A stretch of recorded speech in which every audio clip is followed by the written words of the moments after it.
ചാനലിലേക്ക് സ്വാഗതം. അപ്പോൾ എല്ലാവർക്കും സുഖം വിശ്വസിക്കുന്നു. ഞാൻ ഇന്ന് ഇവിടെ വന്നിരിക്കുന്നത് ഒരു ചിക്കൻ ബിരിയാണി ഉണ്ടാക്കിയ വീഡിയോ ആയിട്ടാണ്. ചിക്കൻ ബിരിയാണി എന്ന് പറയുമ്പോൾ ഇത് നമ്മുടെ കേരള സ്റ്റൈൽ ബിരിയാണി അല്ല, ഇത് തമിഴ്നാട് സ്റ്റൈൽ ബിരിയാണിയാണ്. അപ്പോൾ ഈ ഒരു ബിരിയാണി ഉണ്ടാക്കാൻ വളരെ എളുപ്പമാണ്, പിന്നെ നല്ലൊരു ടേസ്റ്റുമാണ് ഈ ഒരു ബിരിയാണിക്ക്. അപ്പോൾ ഞാൻ ഉണ്ടാക്കിയ ബിരിയാണി ഇതാണ്. അപ്പം നല്ലൊരു ടേസ്റ്റാണ് കേട്ടോ.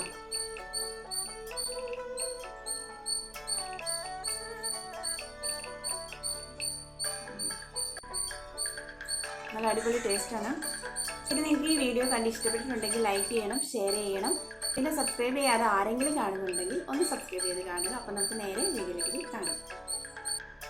അപ്പോൾ ഈ ഒരു ചിക്കൻ ബിരിയാണി ഉണ്ടാക്കാനായിട്ട് ഞാനൊരു 2 സവാള ഒന്ന് നൈസായിട്ട് കട്ട് ചെയ്ത് വെച്ചിട്ടുണ്ട്. പിന്നെ ഒരു 2 തക്കാളി എടുത്തിട്ടുണ്ട്. പിന്നെ ഞാൻ എടുത്തിരിക്കുന്നത് 2 പച്ചമുളകാണ്. അപ്പം എരിവിനനുസരിച്ചുള്ള പച്ചമുളക് എടുക്കാം. പിന്നെ ഞാനൊരു 10 വെളുത്തുള്ളിയുടെ അല്ലി എടുത്തിട്ടുണ്ട്. പിന്നെ ഒരു വലിയ തുണ്ടം ഇഞ്ചി എടുത്തിട്ടുണ്ട്. അപ്പോൾ ഇതൊക്കെയാണ് നമ്മളുടെ ഈ ഒരു ചിക്കൻ ബിരിയാണി ഉണ്ടാക്കാനായിട്ട് വേണ്ട ചേരുവകൾ. അപ്പോൾ ഈ ഒരു സാധനങ്ങളൊക്കെ ഒന്ന് വഴറ്റിയെടുക്കാനായിട്ട് ഞാനൊരു പ്രഷർ കുക്കർ സ്റ്റൗവിൽ വെച്ചിട്ടുണ്ട്. എന്നിട്ട് അതിലേക്ക് ഓയിൽ ഒഴിച്ച് കൊടുക്കുന്നുണ്ട്. അപ്പോൾ ഈ ഓയിലിൻ്റെ സ്ഥാനത്ത് നമുക്ക് നെയ്യ് വേണമെങ്കിൽ എടുക്കാം. പിന്നെ ഞാനിതിലേക്ക് ഒരു 1/2 ടീസ്പൂൺ പെരുംജീരകം കൂടി ഇട്ട് കൊടുക്കുന്നുണ്ട്. അതിനുശേഷം ഞാനിതിലേക്ക് 2 പട്ട, പിന്നെ ഗ്രാമ്പൂ, പിന്നെ പട്ടയില, ഇത് 3 കൂടി ഇട്ട് കൊടുക്കുന്നുണ്ട്. അതിനുശേഷം ഞാൻ ഇതെല്ലാം കൂടെ ഒന്ന് മിക്സ് ചെയ്ത് കൊടുക്കുന്നുണ്ട്.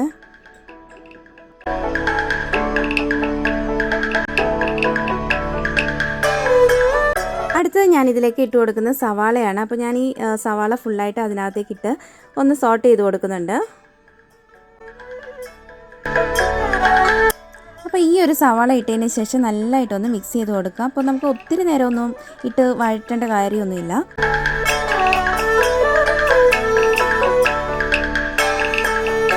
അപ്പോൾ ഈ സവാളയൊക്കെ ഒന്ന് മിക്സ് ചെയ്തതിന് ശേഷം നമുക്ക് ഇവിടെ അരച്ച് വെച്ചിരിക്കുന്ന ഈ ജിഞ്ചർ ഗാർലിക് പേസ്റ്റ് നമുക്ക് ഇതിനകത്തേക്ക് ഇട്ട് കൊടുക്കാം. അപ്പോൾ നമുക്ക് ഇതെല്ലാം കൂടെ നല്ലതായിട്ടൊന്ന് മിക്സ് ചെയ്തെടുക്കാം.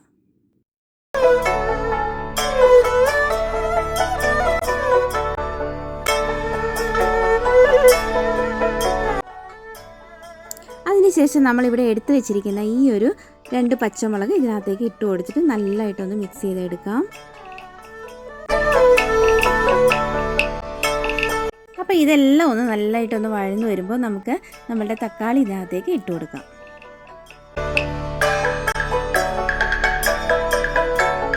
ഈ തക്കാളിയും ഇതിൻ്റെ കൂടെ ചേർത്ത് നമുക്ക് നല്ലതായിട്ടൊന്ന് വഴറ്റി കൊടുക്കാം.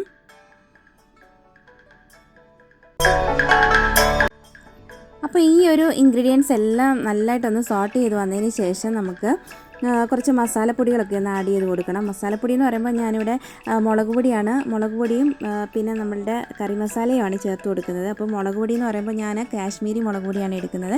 അതൊരു 1/2 ടീസ്പൂൺ ഞാൻ എടുക്കുന്നുണ്ട്. പിന്നെ ഞാൻ ഇട്ട് കൊടുക്കുന്നത് ഒരു 1/2 ടീസ്പൂൺ കറി മസാലയാണ്. അപ്പോൾ ഞാൻ ഈ 2 പൊടികളും ചേർത്ത് കൊടുത്തിട്ട് നല്ലതായിട്ടൊന്ന് മിക്സ് ചെയ്തെടുക്കുന്നുണ്ട്.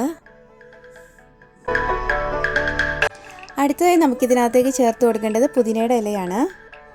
അപ്പം ഞാനിവിടെ ഒരു പിടി പുതിനയില കയ്യിലെടുത്തിട്ടുണ്ട്. അപ്പം അതും ഞാൻ ഇതിനകത്തേക്ക് ഇട്ട് കൊടുക്കുന്നുണ്ട്.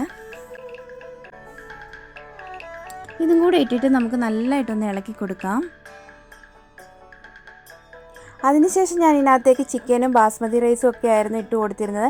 പക്ഷേ ഞാനത് എടുത്ത വീഡിയോ ഡിലീറ്റായി പോയതോ എന്താണെന്നറിയില്ല, വീഡിയോ ഒന്നും കാണുന്നില്ല. അപ്പോൾ ഞാൻ ഇതിനകത്തേക്ക് ഒരു 1/2 കിലോ ചിക്കൻ ഇട്ട് കൊടുത്തിട്ടുണ്ടായിരുന്നു. പിന്നെ ഞാൻ ഈ ചിക്കനൊക്കെ ഇട്ട് കഴിഞ്ഞിട്ട് നല്ലതായിട്ടൊന്ന് സോട്ട് ചെയ്തതിന് ശേഷം ഇതിനകത്തേക്ക് ഞാനൊരു 2 ഗ്ലാസ് ബാസ്മതി റൈസ് എടുത്തിട്ടുണ്ടായിരുന്നു. അപ്പോൾ അത് നല്ലതായിട്ട് കഴുകി വൃത്തിയാക്കി ഇതിനകത്തേക്ക് ഇട്ട് കൊടുത്തിട്ടുണ്ടായിരുന്നു. അപ്പോൾ ആ ബാസ്മതി റൈസും ഇട്ട് നല്ലതായിട്ടൊന്ന് മിക്സ് ചെയ്തതിന് ശേഷം ഒരു 2 സ്പൂണ് തൈരും ഇട്ട് കൊടുക്കുന്നുണ്ട്. അത് കഴിഞ്ഞിട്ട് ഇതെല്ലാം കൂടെ ഒന്ന് മിക്സ് ചെയ്തതിന് ശേഷം ഞാൻ ഇതിനകത്തേക്ക് ഒരു 3 ഗ്ലാസ് വെള്ളം എടുത്ത് വെച്ചിട്ടുണ്ടായിരുന്നു. അപ്പോൾ ഞാൻ അതും കൂടി ഇതിനകത്തേക്ക് ഒഴിച്ചു കൊടുക്കുന്നുണ്ട്. അപ്പം ഞാനിവിടെ എടുത്തിരുന്ന ആ 2 ഗ്ലാസ് ബാസ്മതി റൈസിന് 3 ഗ്ലാസ് വെള്ളമാണ് ഞാനിവിടെ ഒഴിച്ചു കൊടുത്തിരിക്കുന്നത്. അതിനുശേഷം ഞാൻ ഇതിനകത്തേക്ക് ആവശ്യത്തിനുള്ള ഉപ്പും ഇട്ട് കൊടുത്തിട്ടുണ്ടായിരുന്നു. അതിനുശേഷം നമുക്ക് ഈ കുക്കറൊന്ന് മൂടി വെക്കാം. അപ്പം ഞാൻ ഈ കുക്കറിൻ്റെ വെയിറ്റ് എടുത്ത് മാറ്റിയതിന് ശേഷമാണ് ഫസ്റ്റ് ഒന്ന് വെക്കുന്നത്. നമുക്കിതിൻ്റെ സ്റ്റീം ഒന്ന് വന്ന് കഴിഞ്ഞതിന് ശേഷം നമുക്ക് ഈ ഒരു വെയിറ്റ് ഇട്ട് കൊടുക്കാം. അതിനുശേഷം 3 വിസിലടിക്കുന്നവരെ നമുക്കൊന്ന് വെയിറ്റ് ചെയ്യാം. അപ്പോൾ ഒരു 3 വിസിൽ വന്നതിന് ശേഷം ഞാനൊന്ന് തുറന്ന് നോക്കുന്നുണ്ട്. അപ്പോൾ നമ്മളുടെ ബിരിയാണി ഇവിടെ റെഡി ആയിട്ടുണ്ട്. നല്ല കറക്റ്റായിട്ട് വെന്തിട്ടുണ്ട്, അടിയിലൊന്നും പിടിച്ചിട്ടില്ല. സ്റ്റീമൊക്കെ ഒന്ന് ഫുള്ളായിട്ട് പുറത്തേക്ക് പോയതിന് ശേഷം മാത്രം വേണം നമുക്ക് ഈ കുക്കറൊന്ന് ഓപ്പൺ ചെയ്ത് കൊടുക്കാൻ. അപ്പോൾ നമ്മളുടെ ഈ റൈസ് ഒത്തിരി ഒന്നും ഉടഞ്ഞു പോകാതെ പതുക്കെ നമുക്കൊന്ന് ഇളക്കിയെടുക്കാം.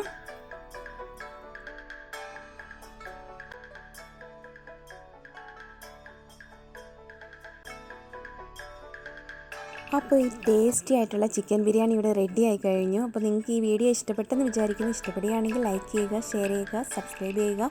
അപ്പോൾ വേറൊരു അടിപൊളി വീഡിയോ ആയിട്ട് വീണ്ടും കാണുന്നവരെ ബൈ.